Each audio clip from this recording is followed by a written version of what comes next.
Hi, everybody, and welcome to another draft for GoingInfinite.com. This is our second draft that we're putting up for Shards. It goes live, or it releases anyway, on Monday the 20th for Magic the Gathering Online.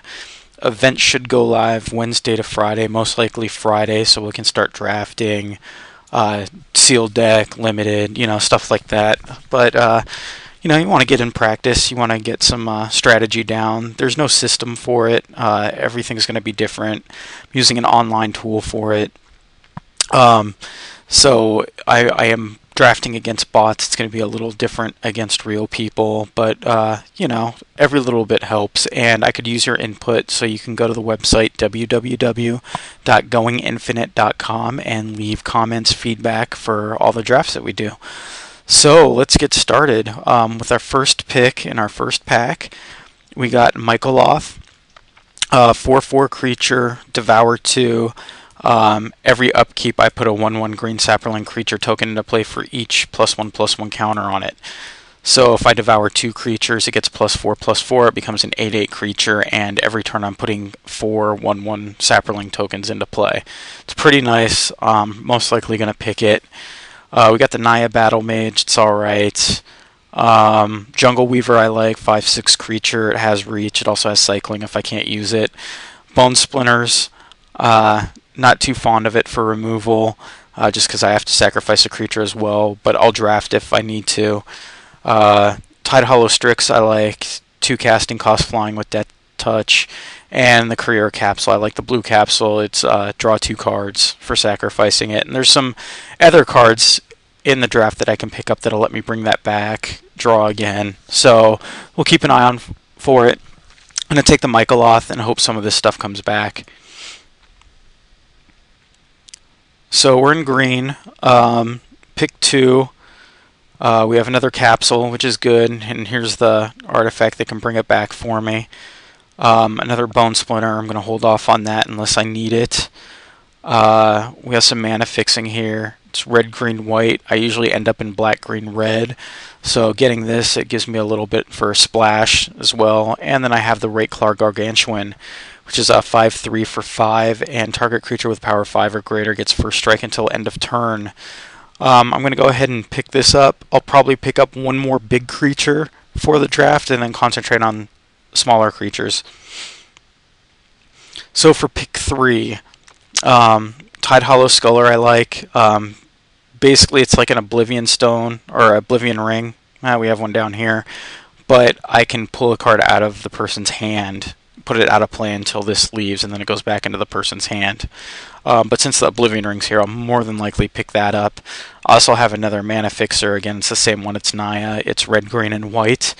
Then I also like the Windwright Mage down here, but he usually comes late pick, so I'll hold off on that.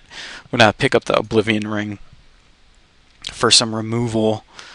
So here, pick 4. I have Kiss of the Amisha, which I like, but I'll pick it up late if it comes back. I have Agony Warp for some more removal. I have another Naya Obelisk. Executioner's Capsule for removal, which I'll more than likely pick up here. I also like the Mastodon 5/3.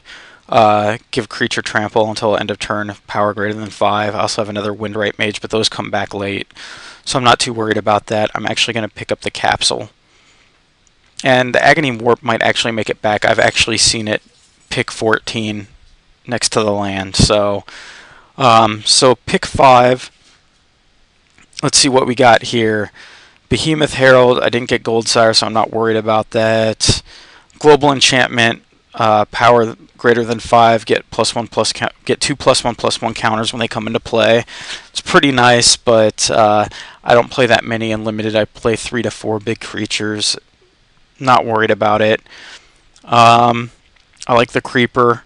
I can trade 2 for 1 for this. If they decide to, I can keep hitting the player for 2. If they decide to block it, they have to block it with 2 creatures, and it has Death Touch. So I think I'll pick up the Creeper. So pick 6. What do we got here? Don't have a lot of artifacts. Not worried about the Metallurgian. I like the Drum Hunter. It's 4 casting cost 2/2. If I have a creature with power 5 or greater at the end of my turn, I get to draw a card, and he also gives me colorless mana. Death Raiders I'll usually pick up. I also like the Elvish Visionary. It's 2 for a 1/1 creature, but when he comes into play I get to draw a card. But I think I'm going to pick up the Drum Hunter here. So, pick 7. I got the God Speaker. I can reveal any number of creature cards with power 5 or greater from my hand and add 1 green for each of those cards revealed. It's okay, not playing that many. It's situational here and limited. I also have the Wild Nakatul, which I'll probably pick up. He can be a 1 casting cost 3/3 if I have a mountain and plane out. If I only have 1, he gets +1/+1 for a mountain out, or +1/+1 for a plains out. I also have the Archers here. It's 3 casting cost 1/3 with reach. It's also got Exalted if I decide to attack with only 1 creature. Those are pretty nice. I think I'm going to pick up the Wild Nakatul though. It's not a whole lot here. The Keeper of Progenitus. Whenever a player taps a Mountain Forest Plains for mana, that adds 1 mana of his to her. That player adds 1 mana of his or her mana pool of any type that land produces. It's fine, but it does it for. It's not just for me; it's for everybody, and I don't want my opponent accelerating. So I'm going to pick up the Mountaineer. All right, pick 9. We're back to our opening pack, and the capsule came back. So I'm going to take the card drawing. I have another capsule. I'm actually going to take the Demon's Herald. It's a 1 casting cost 1/1. Windwright Mage came back. Going to pick that up. Another Mage or the Kiss. I'm going to take the Mage.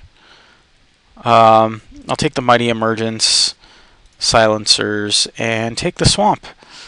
And so we have an Executioner's Capsule, Oblivion Ring for removal. Got some good creatures, some big creatures, some smaller creatures. We got a pretty balanced. We don't have any mana acceleration or mana fixing yet, so we need to work on that. So for the next 2 packs, I want to try to get 4 to 6 mana fixers or mana accelerators. So we're going to be looking for that in pack 2, alright? Well, I'll see you back with pack 2.